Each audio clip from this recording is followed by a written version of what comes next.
Good morning and welcome to the Betting Connection podcast. My name's Chris. I'm here with Rob after a long 2-week international break, but we're back. How have you survived it, Rob? Yeah, all right. Everything is all right. I think both of our nations are looking to qualify. I think England already did, and Holland's looking good. They were actually well. We talked about last spot about Timber. He was starting as centre back, and he was Centre back. yeah, and he did really well the partnership with Van Dijk. So it's probably gonna be Timber. There's a lot of talk and a lot of talk about it. So you're ahead of the case, first one to talk about it. But yeah, it seems like a new partnership has born for Holland. Yeah, weirdly. I mean, he's filled in there a couple of times for Arsenal at centre back, but obviously primarily a right back with us. So yeah, but he can definitely play there. And I think he played there more in a back three for Ajax as well, didn't he? So Yeah. it's it's fairly familiar to him. But obviously, I see his strengths as a right back. But and he's improving his attacking game as well. He's been quite good on attacking sense this season compared to last. So no, all good. Well done, Jurien Timber. I do love him.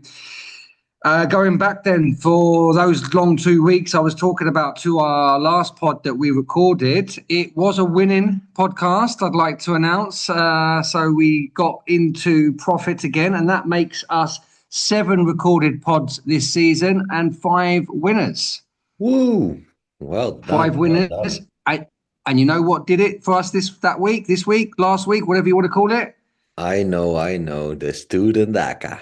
The Student Acca did it. The Student Acca came home and it pushed us into the profit that we needed.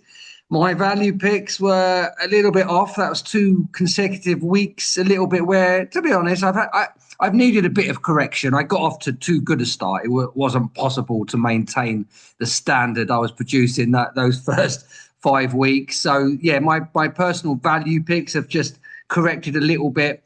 But the Student Acca came in, and that pushed us into plus 1.34 units of profit. And by the way, for those that don't listen regularly, the Student Acca is a bit of a longer shot, and we only put zero point 0.2 of a unit onto that as well. So I am recording the profit based on zero point 0.2. And it still brought us up enough to bring us 1.34 into profit for the week. We are now plus 16.57 units for the season, and we're only 7 weeks God. in. Oh my God, that's real good. It's It's good real value. good, and yeah, we still had some nice winners from that last recorded pod. Mostly you. You're getting into a real vein of form with your Dutch picks. You had Yes. Fortuna Sittard that came in, and Vitesse. Remember, you spoke about Vitesse. They come in at better than even money as well. So yeah. Yeah, looking good, like on point this season with the Dutch leagues. And as we talked about it before, maybe it's that you get so much information as well about like regular news about football, and it's a lot easier for me to access that information. And I don't think all the bookies have that information as well. And yeah, so far so good. So the hope continues. Was a hard card this weekend, to be honest. I only found one value pick, but made up for it with some Accas, small Accas. So let's see if we get some luck on that.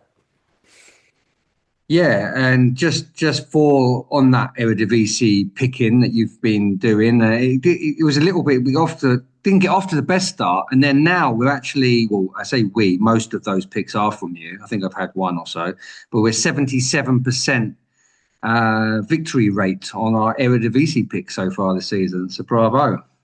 Yeah, maybe it's because the Dutch league isn't that competitive. Like if you compare it to like an English league or maybe on some of the other European top leagues, there's a bit of the gap difference in quality. So yeah, Yeah, let's but see. I mean, look, but it's all about odds. We don't care about the quality. We care about the odds. And the average odds of our Eredivisie picks are 2.21. So better than even money, running at 78%. So insane figures, to be Yeah. quite honest. And one pick that I did get that was a good one, and it's a theme that I've followed this season, is fading Fiorentina. I've made some money by fading Fiorentina this season, and I did the same last time out. Roma was the ones last time away at Fiorentina at 2.4. That came in as well. So we had some nice victories there. A couple of losses. The Middlesbrough train seems to have definitely stopped at the station for now. So I'm going to stop riding now. Although I was very tempted again with the price again this weekend, but I'm going to stay away now. It's been about three unsuccessful in a row, but we made our little bit of money from Borough, so we'll move on from them for a while. But let's see what we have got to move on to for this weekend. Then you said that you only kind of had one Dutch pick, but before we get there, let's always start in the Premier League, as we do. And, what's catching your attention from the fixture list this weekend? What's catching my attention is Liverpool, Manchester United, of course. It's probably historically the biggest game for this weekend. And, for me, I think it's always kind of hard to tell with the Liverpool game against Manchester United. It's a game on its own. But then again, I'm leaning towards Liverpool. That's I think what's your opinion about that match as a non-Liverpool fan? Well, as a non-Liverpool fan, I am going to back Liverpool, and actually that does bring me to my first official pick, but it's in the way of a double because, of course, Liverpool are not strong enough price by their own, although it's not far away from being a value pick range. They are 1.60 currently in the bookies, but they're at home, and I just I keep trying to find. I'm kind of an apologist for Man United every now and then, saying, "Oh, I think they might turn it around," and I've got my fingers burnt by doing that. But I think, come on, let's be realistic here. They really are a car crash, aren't they? And actually, as well, there's that statistic going round about Amorim not having won 2 games in a row, right? And literally, if you look at their last 5 games, it's gone win, loss, win, loss, win. So wait, let me get in on this, because I saw a picture of a guy. He's not shaving his hair until Manchester United wins 5 times in a row. Yeah, I've seen it. How funny is that, eh? Have you seen how big his afro is right now? Yeah, it is. And it probably is going to stay there for a little while longer. For a long time. 5. They can't get 2 in a row, let alone 5. So that's going to be a long time. Look, Liverpool, the wheels have fallen off a little bit, haven't they? They lost their last 2 games. But look, let's face it, the last 2 games they played were inform Palace away from home, Chelsea away from home. Back at Anfield, Man United, I cannot see anything other than a Liverpool win here. I think also this could be a game where Salah stands up again. He's got a good record against United, right? He has a real good record against. I think I heard it. Let me make it clear. He played 17 matches and he scored 16 goals against Manchester United. So there's not. Look, I look at this again. We're still fairly early in the season to start bringing out, too many form statistics and things, or the previous head-to-heads. It's United can get a draw there. They got a draw last season. There's normally one absolute smashing from Liverpool to United, whether it be at home or away. But yeah, United are capable of getting draws and have done occasionally at Anfield over the years. They never seem to win there, though. And yeah, I think if Liverpool need to get things back on track, it's probably a good fixture for them, actually, in a way. Yeah, and the crowd will behind them. So they need a match where it's more than just a home match, And Liverpool Man United historically is the biggest game of their seasons, really.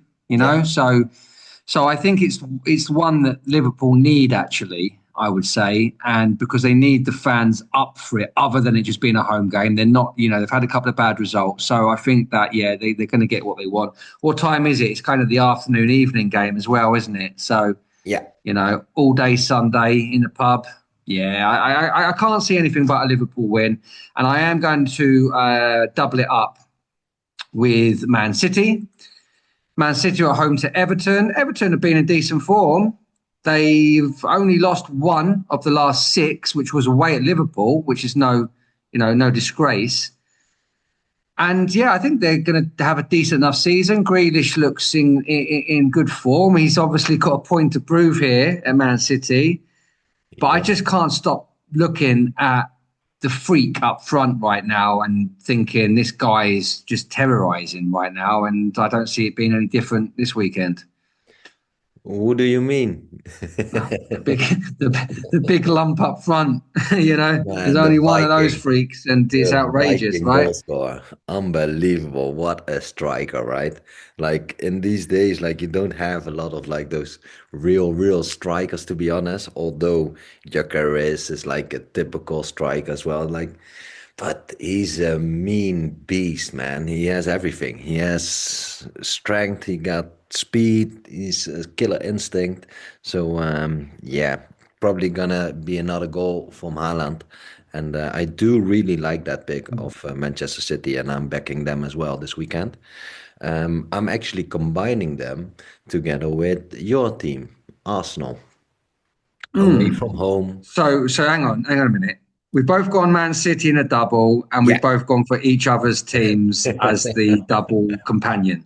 Yeah, so we're actually like true betters. Otherwise, we would emotional betters. We were backing our own team, but we're like Yeah. actually betting the opposite. So, yeah, I've a lot of confidence in Arsenal. They look like the real deal this season as well. A lot of players are back from injury. Saka's probably gonna start. And yeah, these kind of matches are the matches you need to win to really make a statement towards a championship. So it must be a convincingly win, maybe even winning their match to zero. But I actually like Arsenal as a pick, although it's a London derby. I do think they have the quality, and I'm backing Arsenal together with Manchester City for my first pick. And what are the odds on the double with Arsenal? Let me double check. Let me check, double check. 2.1. So 2.1 for the double with Arsenal, and it's 2.26 with the double with Liverpool. Just a double down on the Man City side of things as well. Man City in this fixture against Everton have won 10 of the last 12 meetings, and the other two that were not wins were draws. So they've not lost in those 12. So they do like this fixture, even though I think Everton got a draw last season. It is a fixture that Man City normally win. I just think I'm a little bit worried about what they could potentially achieve this season, but yeah, I'm not 100% convinced on them for the title yet, Man City. But I do think they're playing well enough, and I think Haaland's just a freak, and I just think they'll get the job done at home. Going back to your pick of Arsenal, look, Fulham historically is not a pleasant hunting ground for Arsenal. We've come unstuck a couple of times, especially recently there. But yeah, I just think that we do look the real deal. We have got strength in all positions, deep strength in all positions. And yeah, look, even though Jockers, we will probably want a bit more Haaland out of him than we're currently getting. What I will say about what he's doing, he's occupying defenders. He's really bringing both centre backs out of play. And now you watch Saka play. Saka's 1-on-1 every time. Saka's never been 1-on-1. I haven't seen Saka 1-on-1 for 5 years. He's Mm. 1-on-1 now. So that's because of Gyökeres. So Gyökeres is helping our wingers and creating more spaces for the likes of Eze and Ødegaard in the middle as well. So, you know, plus you've got Zubimendi ticking things over. It's a very, very strong team right now, and the quality should show. Yeah. It should. So So let's let's hope. let's see. So I think both picks are good. We're obviously going on the taking our emotion out of the doubles. So you can go for either or both, Yeah, effectively. maybe you So can should even we make put it a both? treble. Are we going to put both of them down official as two different picks? Yeah, we'll do that. I'm not backing down on my pick, so mine's in the book.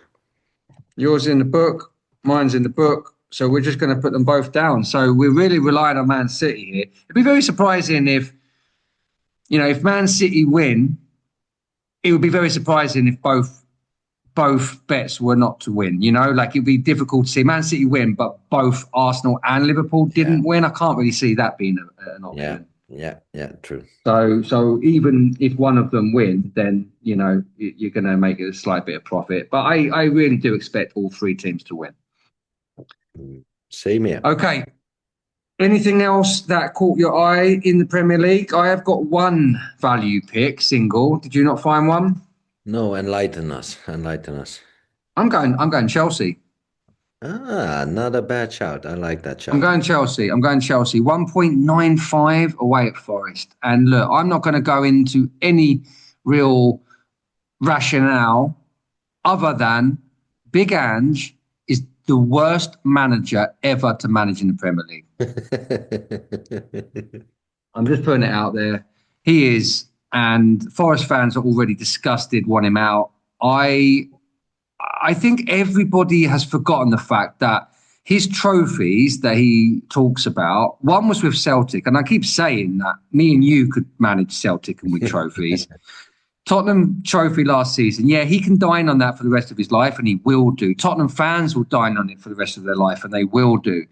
But we all know what really went into winning that. And everyone forgets that they finished 17th in the league last year. This is Tottenham. The investment that's gone in. Tottenham have spent as much money as Arsenal and Liverpool over the last six years. Like, what are we talking about here? The best stadium in the league. Like, training facilities to die for. They finished 17th. The only reason they didn't get relegated was it was the worst three promoted teams ever.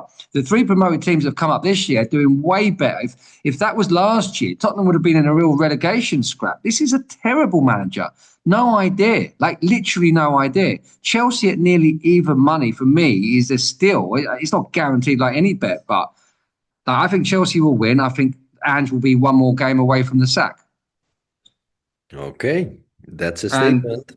And it is a statement. And on just to back that up as well, which I said I wasn't actually going to do, but I am going to back it up slightly.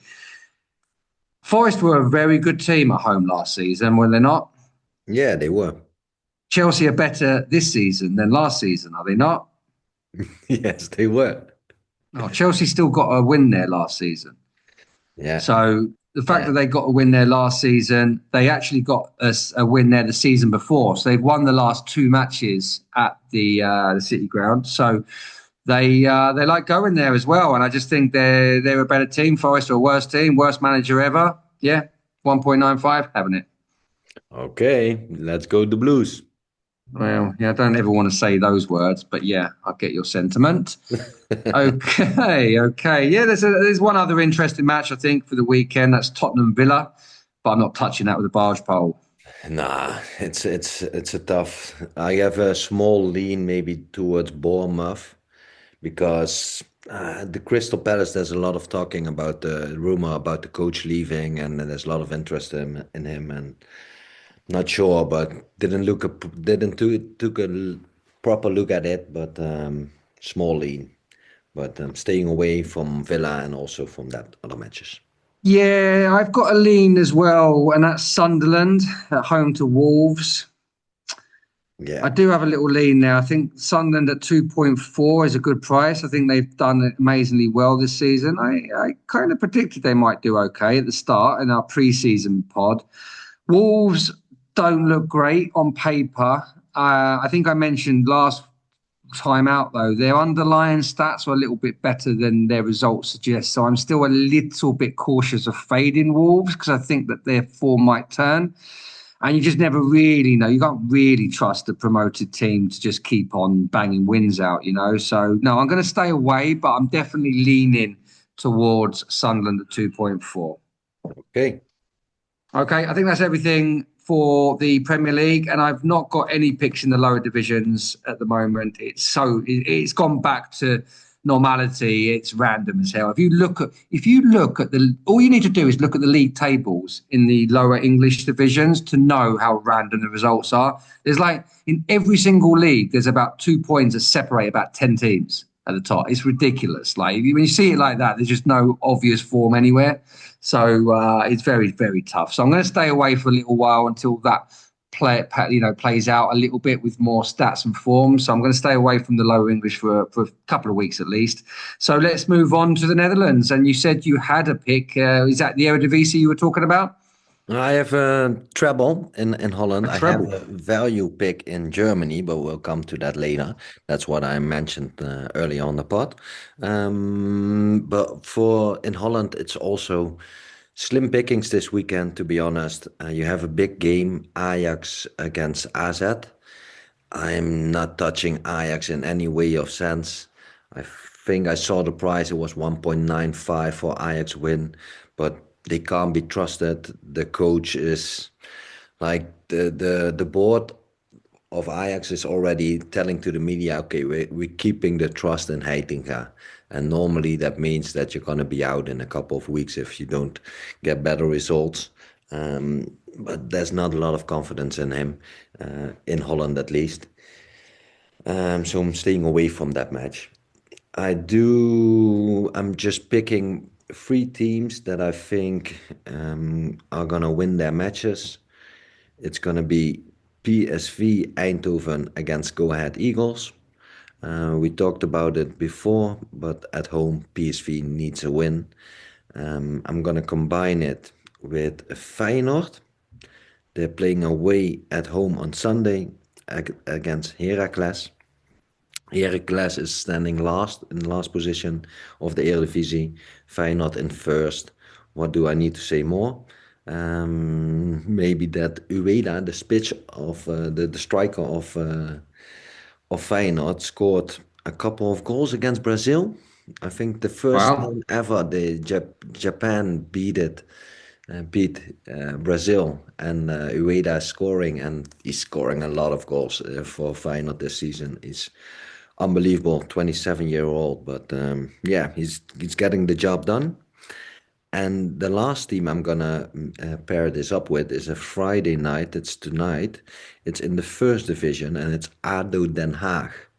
And Den Haag, The Hague, is a big city in Holland, but they don't have a team in the Eredivisie. They have a real strong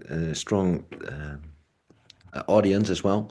A lot of fans coming to the team, and they're playing FC Dordrecht. ADO Den Haag is a team in great form. They won their last 6 matches all in a row. FC Dordrecht is a bit of a mixed bag at the moment. They won their last match, but besides that, they had 4 draws out of 5 matches. So ADO Den Haag should be first, but they played 2 matches less than the number one ranked Cambuur. And I'm adding them to this little Acca of Holland. And you can combine a win for PSV, Feyenoord, and ADO Den Haag for 2.12. Lovely. So that's it for me for Holland. That's it for Holland. I don't have anything. Yeah, I had the same problem this weekend in general value. You mentioned there you have a value in Germany. We normally leave Germany a bit later, but I actually have a value pick in Germany as well. We haven't discussed what our picks are. Is it the same? Let's go to the Bundesliga right now and find out. What's your value pick? My value pick is on Sunday in the match Freiburg versus Eintracht Frankfurt. I'm playing over 3.5 goals for 2.63.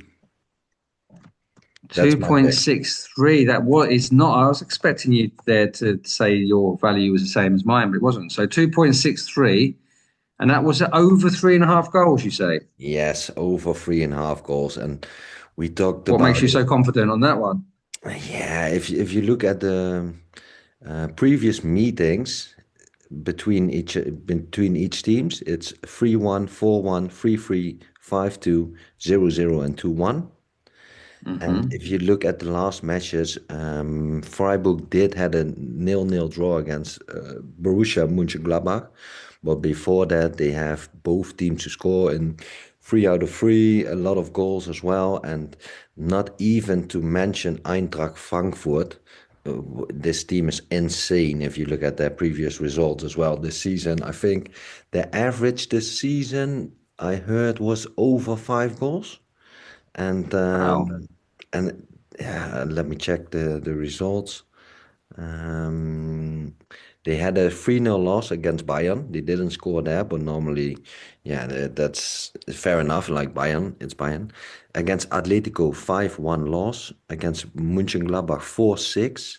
Against Union Berlin, 3-4. Against Galatasaray, 5-1. And against Leverkusen, 3-1. So unbelievable amount of goals in the last 5, 6 matches.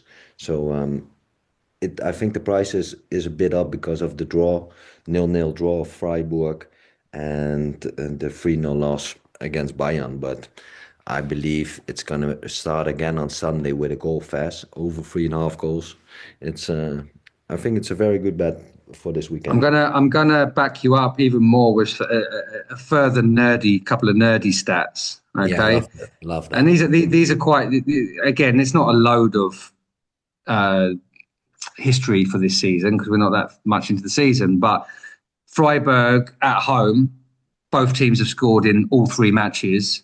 Frankfurt away, both teams have scored in all three matches. So they're both scoring and conceding home and away, respectively. And if you average, so I've got a stat website here that works out the total goals scored and conceded per match, depending on who's at home and who's away. The average for the Bundesliga so far, the average goals per match is 3.24 based on home and away goals. Yeah, if you understand Mhm. that. 3.24 is one of the highest scoring leagues anyway, isn't it? So 3.24 is exceptionally high as an average. But this particular matchup are averaging 4.67. Oh So my it's God. very, very, very, very high. So that does back it up. I think that's right. This price is gonna drop for sure towards closer to kickoff. Yeah, it sounds high. It sounds high for a league already with a lot of goals, and these two in particular. So yeah, it looks sounds good. Good find that one. Yeah, my only single pick this weekend, but yeah, I Yeah, managed to find but a good one. you know, You it's need to win. That's it. quality, not quantity, right? Exactly. What is Speaking of your which, pick? What's your pick in Germany? I think I found a decent one, price wise certainly, and it's Bayern Leverkusen away at Mainz. Okay. Now, Mainz, if you remember a couple of pods ago, I did fade. I think I had Dortmund to beat them away at Mainz as well, and that came home. Fairly similar odds.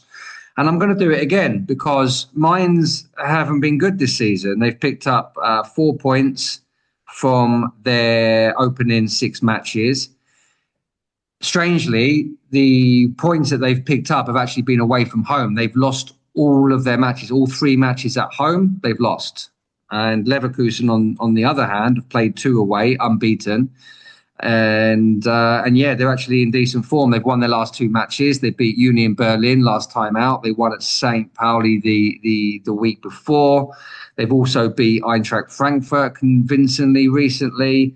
They've got a couple of draws, which you consider okay, away at Werder Bremen, for example. So they're unbeaten in five in the league. They lost the opening match of the season, and then they've been unbeaten since.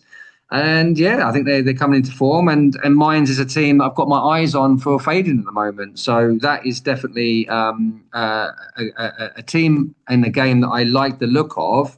Especially, I'm just going to check the price. If you bear me 1 second, I had it yesterday at 2.45 for a Leverkusen win, which I thought was healthy. Let me just quickly check now because I always record the price on our sheet on the day that we pick them. And I am going here. We've got, yeah, still 2.45. So 2.45. And just to add a little bit more weight to the bet, Leverkusen have won 5 of the last 6 meetings. Okay. Okay, so 2.45, Leverkusen away, fade in Mainz. Let's go. I like your pick. And of course, as a Dutchie, I know there are a couple of Dutch players, and actually one is performing really well. and Spoku. I think Leverkusen has turned it around since they sacked Ten Hag a little bit, and they do have some quality players, although they sold a lot of them. They brought in some new talents, and some of them seem to be working right now. So I like that pick. And Freiburg is nowhere in the same ballpark as they were 1 or 2 years ago. Wasn't it like yeah, last year they were quite good. They qualified for Europe even, but this year, yeah, so far too much for them to handle. Too much to handle, and I like look of Leverkusen. Yeah, well, you mentioned Ten Hag there, and that one loss that Leverkusen did get was under his realm. So yeah, it looks like they're on the right path again. Yeah. So yeah, I like it. I think it's good odds, and I'm taking it, and that's the whole point, taking that value. Let's just move on then quickly. I've got one more value pick before we go on to other section of the pod and get the Accas done. I've got a pick in Serie A as well. Okay. Let's Okay, see so a in Forza. Serie A, and I don't know if you know where I'm going with this, but I am going Napoli. I thought that was quite a good price. I was interested in it. 1.8. I got it. I looked at it yesterday, 1.75, and I thought, well, that's not a bad price.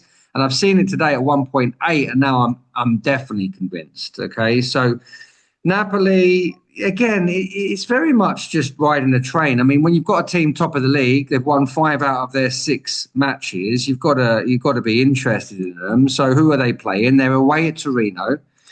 And Torino just haven't, they only won one match this season. To be fair, it was a good win. That was away at Roma. Remember that one, letting down the Big Gun Acca a few weeks back? No, already forgot about it. You already forgotten about it. I'm sure you do. Forget So about it. yeah, that was the only win that Torino got. But Roma did batter them that day, and it was just one of those games. It seemed, because I remember keeping an eye on it, because we were riding that for the Big Gun Acca.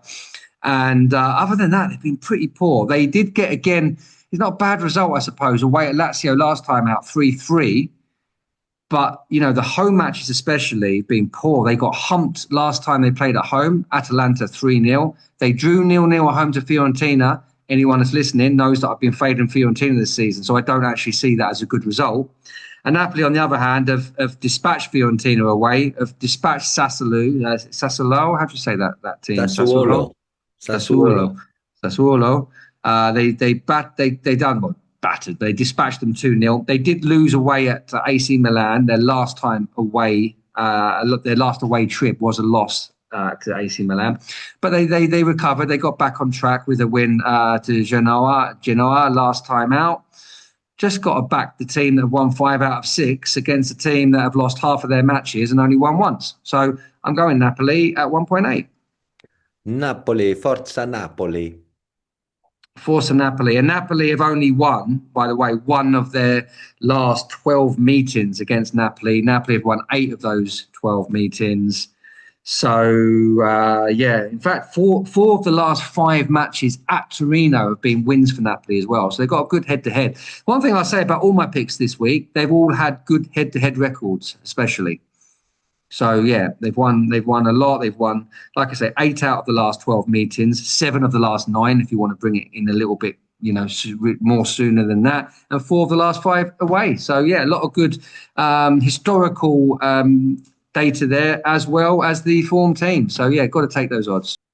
So that brings us to the end of our value picks this week. As we said, both said, it was felt a bit slim pickings this week, but we have got 7 there. We've got 7 picks there. So still plenty to chew on. And obviously the Accas have been good for us so far now. They're both in profit for the season. I think that's the first time I've been able to say that since we've been doing both Accas. The student one was nowhere near as successful as the Big Gun last year. But they are both currently in the green, mate. In the green. Let's keep it going. Let's keep it going. But before we get to the Accas for this week, let's just touch base on. We haven't really defined this part of the podcast yet. We used to do like some quizzes and games and other things. At the moment, we kind of touched on just having a a little bit of a conversation debate about any kind of topics ongoing from the week past. So I'm going to do the same this week and say, well, look, there's been 2 weeks that have passed. It has been international football based. So has there been any kind of topic or thought musing that you've had that you would like to discuss with me? Yeah, I do. And in Holland, there's a lot of talk about, first of all, the Dutch qualification for the World Cup. That's going quite well, and the European part. But there's more and more football on TV, and you can follow almost every match. And there's a lot more in the news about countries that have like Dutch connections. So if they have a Dutch coach, or like if you look at the Dutch national team, it's made of a lot of cultures as well. We have a lot of players that are mixed race between Dutch and Indonesia, and mixed race between Dutch and Suriname. You have like loads of players, Ruud Gullit, Clarence Seedorf. They're all, yeah, the forefathers came from Suriname. And now they have a chance to really qualify as well. So we have Curaçao and we have Suriname, and I think, yeah, that don't live a lot of people, to be honest, and they need to qualify in mid America, I think. So normally there would be always Mexico, the USA, and Canada who would qualify. But this time, because they host it, they don't have to qualify. So there's a real chance for all those teams, and even Dutch players as well. Like who would normally, like, they played for the young Dutch team when they were under 18s, under 17s, and so on and so on. But they didn't really make it to the national team. Now they're like changing their nationality to be able to play for Suriname and Curaçao and Indonesia as well. And yeah, that's been a hot topic here, I think. Yeah, okay, and yeah, I mean it's interesting in some aspect, but then I'm gonna. What do you For, think the motivate? Obviously, this is all because they're increasing the size of the World Cup, right? yeah, to 48 this time, 48 countries. So 48 teams in the World Cup. What's the motivation? What's the motivation for really involving teams like this that have never even been able to have a sniff at a World Cup? Like, what is it that's going on here outside of money and just trying to make things bigger and more glamorous? Yeah. Is there an actual route for some of these teams to ever be competitive in the world of international football, or is it just making up the numbers? Ah, that's a tough question. It's a tough, you can look at it both ways. You could see it like it makes up a good story. Like it's a World Cup story. Like there could be like a great documentary behind it. Not that you need to have that many countries for just a documentary, but it is that chance for football is probably the biggest sport in the world. So most countries would like to participate, and this is an opportunity. Then again, you're gonna have a lot of matches for nothing, like 4-0, 5-0 maybe, and I don't know. It's a lot of matches that's gonna be played. We have to see what's it gonna be like. I'm not sure. What is your I opinion about know. Well, my opinion on that is where I don't like it, and it is that because yeah, you might get a romantic story here or there, and yeah, like you're gonna have teams, like competing that never, in their wildest dream stuff. So I do kind of like that romantic side to it. it? But the reality is, it's just forcing the top players to have to play more games than they need to. And we're already seeing too much football, too many games, too many injuries. It's going to end up ruining football. It already has started. Like when do you really get to see everybody at full strength, or best 11 against best 11? It almost never happens these days because there's too many injuries. You already started to see Chelsea, we called it, didn't we? Chelsea played in the Club World Cup. They won it. You watched the injuries. They've got 6 centre backs injured right now. Cole Palmer's just been ruled out for another 6 weeks. This is not coincidence. Nah, that's true. It's not coincidence. But There's then too many again, matches. They're killing the players. Yeah, and then maybe to make it even bigger is that you have like two different kind of organizations, the FIFA and UEFA, and they both try to squeeze out as much as they can from the players. And the same with the new format for the Champions League. Although I do really like it how it's playing out, that you have like a lot of top matches playing. But I'm not sure about this World Cup. Yeah, it's once every 4 years. And it's also, yeah, it's a tough question. But Yeah, it's once every 4 years, but it's another summer of no break. And like this summer was meant to be a break, and it wasn't for a few teams. So yeah, you've got yeah, teams true. like Chelsea, PSG, Real Madrid, et al. Like etc. And they didn't have any rest this summer. They're going into the biggest World Cup ever, and a lot of those players that will reach the latter stages are all playing for those teams that I just mentioned. Mm. So what gives? What is it going to take? The clubs are paying these guys the wages. They are the ones that have to deal with the injuries and lost losing jobs. Managers lose jobs because of results. Results are based on whether your players are fit or not quite often. So and then going further than that, like you talk, you're starting to get this kind of Americanized thing going on right now as well, like playing matches in different countries. I think is it Barcelona versus Yeah. Villarreal in La Liga is getting played out in Miami this season.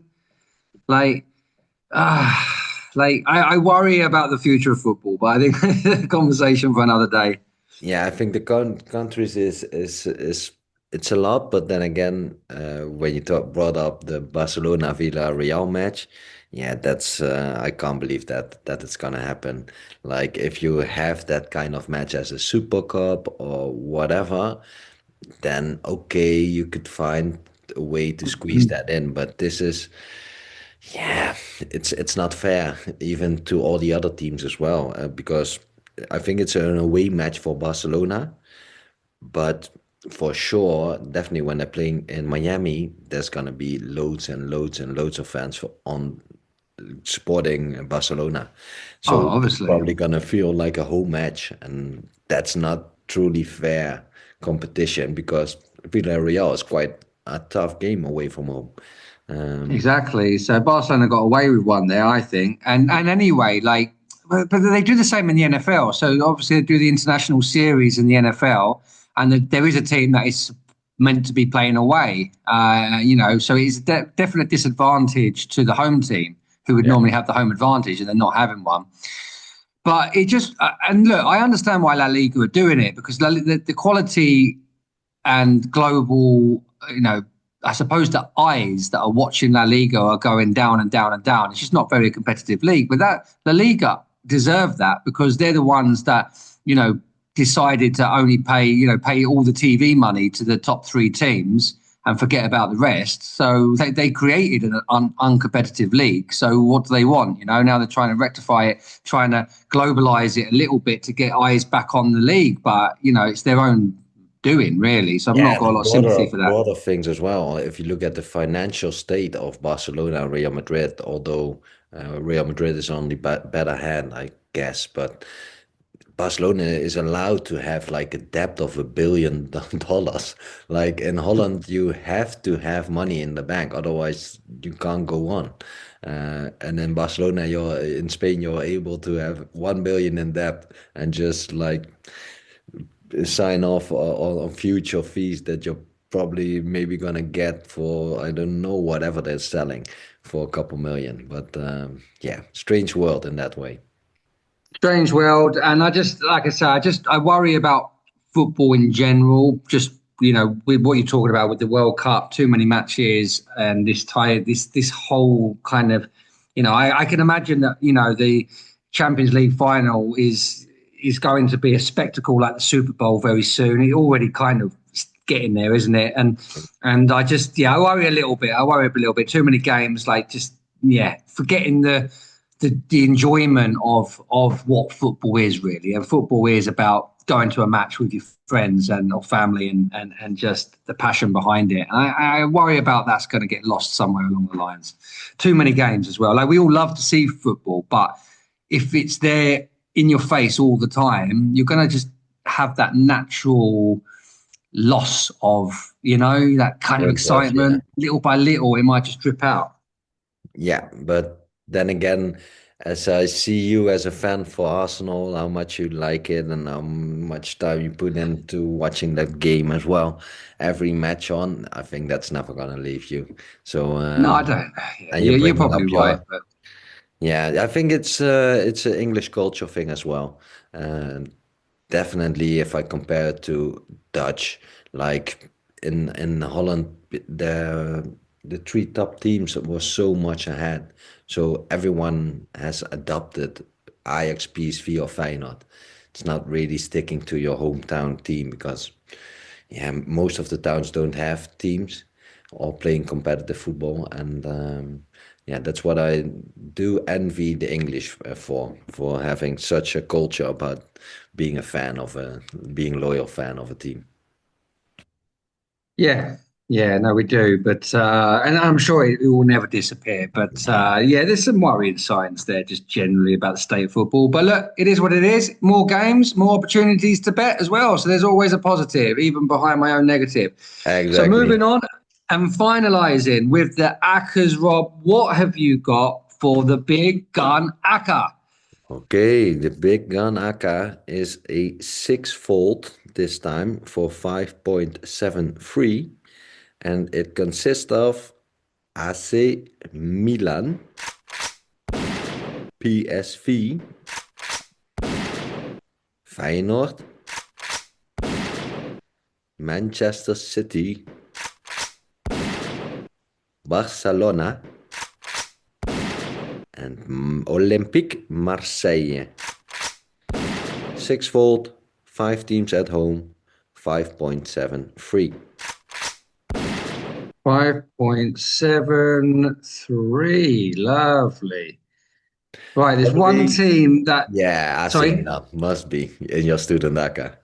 there's one team there that on my student Acca, and it is AC Milan. So look, you've I got a knew choice that. here, guys. If you're a bit superstitious like me, going double in on a team, you can either remove, and again, it depends what your unit plays are. So, we play one unit on the Big Gun Acca and we play zero point 0.2 on the Student Acca. So if you don't really care about a Student Acca, then just whack it on both and try and go for the big win on the Big Gun Acca. But you could like make the Big Gun Acca a little bit smaller by taking Milan there and making it maybe a bit more of a solid bet. Or yeah, whatever you like. Either way, my Student Acca does have Milan on there. The other teams that I have got, I've got three from the Championship. So I said earlier that I'm not touching lower English division football for value picks because I don't think there is value. But I will play a nice acca with them though because that is fun. And generally speaking, I grew up putting all my accas just on the English football, not really European. So most of it's there. So I've got a sixfold as well, and four of them are in England, and three of them are in the Championship. I've got Coventry, high flying Coventry, who've bounced to the top of the league at home to Blackburn. I've got Charlton at home against Sheffield Wednesday. Sheffield Wednesday are in all sorts of mess on and off the field. Leicester at home to Portsmouth. And then going down to League One, I've got informed Stockport at home to Exeter. The AC Milan match I've mentioned against Fiorentina, by the way, who I have been fading all season. And I've got RB Leipzig as well in the Bundesliga home to Hamburg. So I've got the sixfold there, 13.75. Okay, sounds good. Could it be? Could we get two Student Acca wins back to back? That would be incredible. That would be incredible. That would be incredible. That would be incredible. Now, normally I go through and do a massive roundup. I'm still going to do it. It doesn't feel that long today, but we've still got 7 value picks there. So let's start from the top again. We have got 2 doubles in the Premier League. They both contain Man City. I've got Man City and Liverpool. Rob's got Man City and Arsenal. Play one, play the other, play both. Who cares? Go nuts with it. I've gone Chelsea to beat Nottingham Forest away from home. Big Ange, you are a disgrace, my friend. You will be sacked before the next international break. this will be the first or last nail in the coffin. Then we've got an Eredivisie. Well, I say Eredivisie treble. It's a Dutch treble. 2 in the Eredivisie. That's PSV and Feyenoord. Trebling up with ADO Den Haag at 2.12. We then go to the Bundesliga. We've got 2 value picks. One is goals, over 3.5 in the Freiburg Eintracht Frankfurt match, a whopping 2.63. And then we've got Leverkusen away at Mainz. I've faded Mainz this season already. It seems good value, 2.45. Good value, top of the league. Napoli at 1.8 to beat Torino, who have underwhelmed this season. And then finally, we do have that Big Gun Acca. AC Milan, PSV, Feyenoord, Man City, Barcelona, Marseille. It's a big 5.73. Rob, can we continue our hot streak this season? Let people know where they can find us. Okay, good resume of all picks. Wrap up, round up. We've eventually got there. Great roundup again from you, Chris. Let me get into the socials. You can find us across almost every social media network. You can find us on YouTube. You can find us on Spotify and Apple Podcasts. If you want some more, you can look us up on X. That's where we mainly post our bits. And we're also on Instagram, and we're on Facebook, Threads, and even Blue Sky. Just type in the Betting Connection, look for the Clover, and then you'll find us. We will really appreciate if you like and subscribe. We do this totally for free, no commercials, no nothing. The only thing we need is some replies and some likes and some subscribers to keep us going. That's it.